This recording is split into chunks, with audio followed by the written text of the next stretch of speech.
c'est possible d'éviter de faire un arrêt cardiaque ou un accident vasculaire cérébral pendant l'activité physique. Pour cela, il faut respecter certaines règles et surtout être à l'écoute de son corps. Les détails avec Mireille Flore Defofoso et Marus Kwesou. C'est reconnu que la pratique d'une activité physique régulière aide au bon fonctionnement de l'organisme, notamment du cœur, et met à l'abri des maladies cardiovasculaires. Il arrive parfois que des personnes décèdent en faisant du sport, et ceci parce que ces derniers n'ont pas écouté leur corps, car régulièrement, il y a toujours des signes précurseurs avant la mort. Les sportifs meurent parce qu'ils n'écoutent pas les alertes. Ces signaux-là sont ce que j'appelle des signes d'alerte.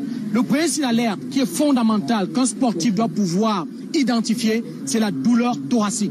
Il n'y a pas que la douleur thoracique, il y a aussi la sensation de palpitation, ce cœur qui va battre très rapidement et fort, comme si on vous donnait un coup de marteau dans la poitrine, mais il y a aussi la sensation d'essoufflement anormal et puis la sensation de malaise tout simplement. Ces 4 signes sont des signes principaux d'alerte chez un sportif lors de la pratique sportive. Le nombre de sportifs décédés des suites de morts subites ne cesse d'accroître. C'est pourquoi il faut attirer l'attention sur la question, d'où cette conférence tenue le 13 août à Douala. Le médecin urgentiste rappelle que les sportifs amateurs sont autant exposés à la mort subite que les professionnels. Notons que le sport reste néanmoins bénéfique pour la prévention de la mort subite. Des personnes décédées d'une mort subite sportive, si on prend 100 personnes décédées d'une mort subite sportive, on va se rendre compte que sur ces 100 personnes, il n'y a que 5% qui sont des professionnels. 95% sont des amateurs.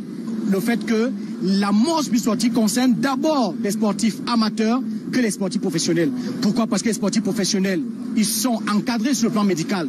Seulement, ils sont plus médiatisés. C'est fait que dans le grand public, on a l'impression que la mort subite sportive concerne beaucoup plus le sportif professionnel que le sportif amateur. La mort subite décrit le décès brutal de l'individu qui, le plus souvent, n'avait pas de symptômes avant de faire un arrêt cardiaque. C'est donc ici que se referme le 20h sur Canal 2 International. Merci à tous de nous avoir regardés.